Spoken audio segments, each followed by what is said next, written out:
Hey everyone, wanted to do another video today, and this time it's on the White's MP-Sherman toe cap half sole. This is going to be a 6-month review because, as you can tell, these boots are not new. So yeah, let's get into it. First, let's start off, I guess, just what these are. So these are the White's MP-Sherman.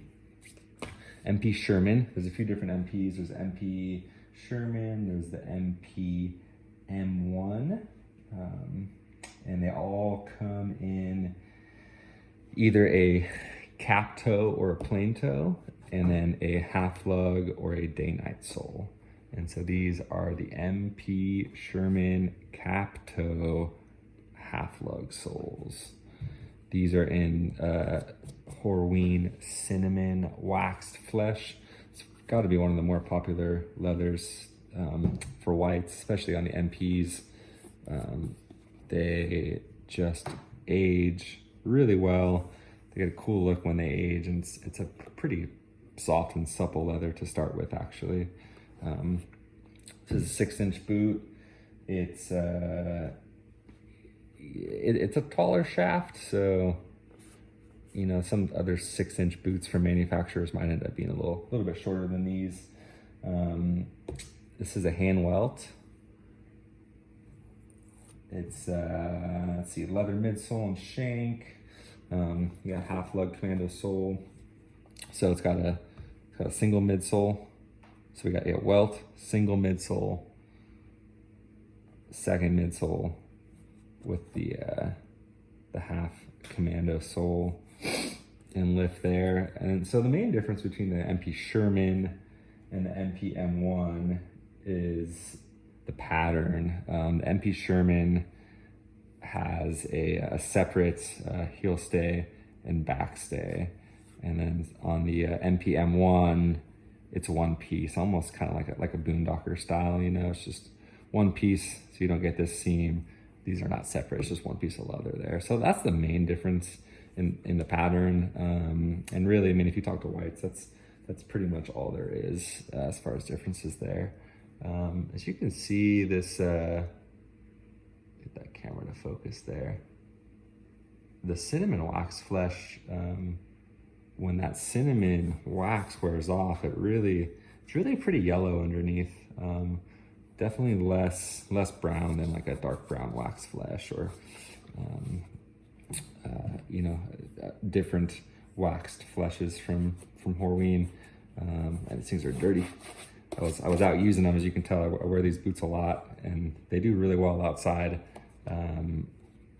They're a light boot as far as boots that are this heavily constructed go. I'm gonna pull the shoe tree out so you can really see you know, the flex in these. This is built on the MP last, with the MP toe. Pretty, like, you know, medium arch support, not a lot of arch support, not like the 55 last. It is a pretty narrow last.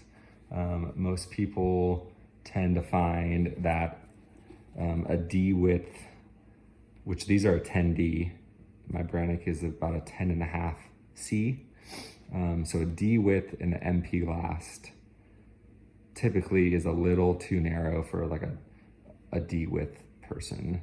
I had these sized by tracings from Kyle at Baker's, and if you know anything, you know he's one of the best out there. So I would contact White's or get a hold of Kyle from Baker's, send in some tracings, get your sizing right. Most people size down a full size from Brannick.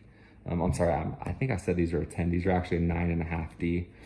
So I went down a full size in length, and then stayed with that D width. So, you know, if you're a 10.5D on the Brannick, you'd probably be a 9.5E in the White's MP.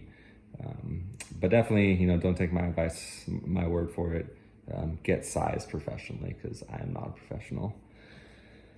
See, these have the Trinity handmade type B kiltie. This is a natural CXL, and you can see that they take up some of that spacing, and they protect that tongue from the eyelets there, the backside. So, you know, not necessary. I think they look cool. I think they go well with these Pisgah range olive laces.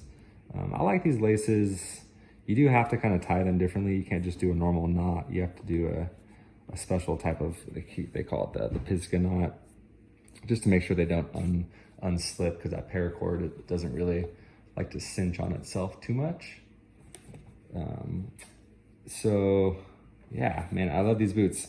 They're comfortable, not a ton of arch support. So, you know, depending how you feel about that, you can wear them quite a bit, or some people might think that they can't be worn for quite as long.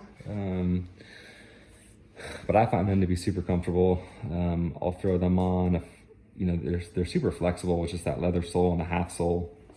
They really flex a lot. So I'll throw these on if I'm doing kind of some outdoor activities.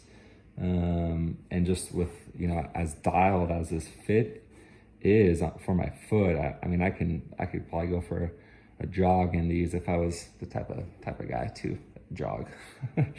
I'm not, so I don't, but they feel that good on foot that I really feel like I could do some serious stuff. These do have a single elastic toe, so partially structured, not a fully unstructured. You can get this MP pattern on the 50/50 last, which is arch back, the 55 last, and then the toe is going to be the MP toe. So it's a cool combo for this pattern. I think it looks pretty good. And if I ever get another MP, it would probably be the same boot. I'd probably do the MP M1 just to switch it up for that one piece heel and back stay. And then I would do it on the 50/50 last in like a dark brown waxed flesh, not the cinnamon again. I like the cinnamon. I think the wax is a nice color, but I don't really love how yellow the rough out underneath is. So I tend to, if these toes get too yellow, I'll hit them with a little conditioner, let it dry, so they darken back up. But it looks cool. I don't mind it on the heel and stuff. You can see how yellow that cinnamon is once it wears off. Soles are good. I mean, I've been wearing these a lot. I've been wearing these for 6 months, pretty much. I'd say minimum 3 times a week. Since I got some whites 350 cutters a couple months ago, and so I've been wearing those, been favoring those because I like the 55 last. But the whites MP, I mean, this was the boot from the start that I saw on Reddit, and I was like, man, that's it. Those are cool. Too expensive. I'll never get those. And then, you know, it just happened, and then kind of went off the deep end here. So here we go. Whites MP 6-month review.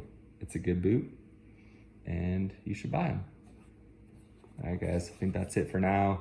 Got any questions? Hit me in the comments. Make sure to hit that like button and subscribe. All right, check you later.